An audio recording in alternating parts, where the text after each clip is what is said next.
ওরে বাবা, তোরা কি করছিস রে? ওই হ্যাঁ, কি কথা বলছিস? আবার এত ঝগড়া কিসে? হ্যাঁ, আরে তোকে বলেছিলাম পাখির খাবার আর জলটা পাল্টে দিতে, কি করছিস? এদেরকে খাবার আর জলটা পাল্টে দিসনি? কি করছিস সারাক্ষণ?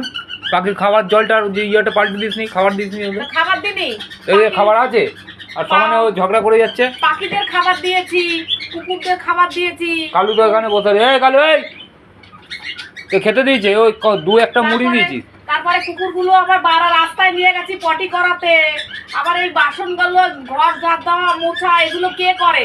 মেয়েদের কাজ কোনো ঠিক আছে? তুমি উল্টাপাল্টা কথা বলছো। পাখিকে খাবার দিনি, ওগুলো পরিষ্কারও করেনি কিছু না ঠিক মতন।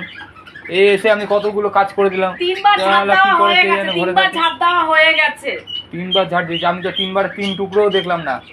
দেখো খাবার দেয়নি বলে দেখে সমানে কি করে যাচ্ছে, চিল্লে যাচ্ছে। তুমি দেখতে পাবেও না, সমানে ডেকে যাচ্ছে, ঝগড়া করে যাচ্ছে। ও তাই তো বললাম, তোর সাথে থেকে থেকে আমার পাখিগুলো ঝগড়াটে হয়ে গেছে। তুমি দেখতে পাবেও না। আমি যে এত কাজ করি তো কোনোদিনও চোখে তোমার বাঁধবেও না। তুই আমাকে বলছিস বলে ও তোকে বকা দিচ্ছে। সারাদিন এই যে সংসারে খেটে এখন আবার নাইটে যাচ্ছি ডিউটি করতে।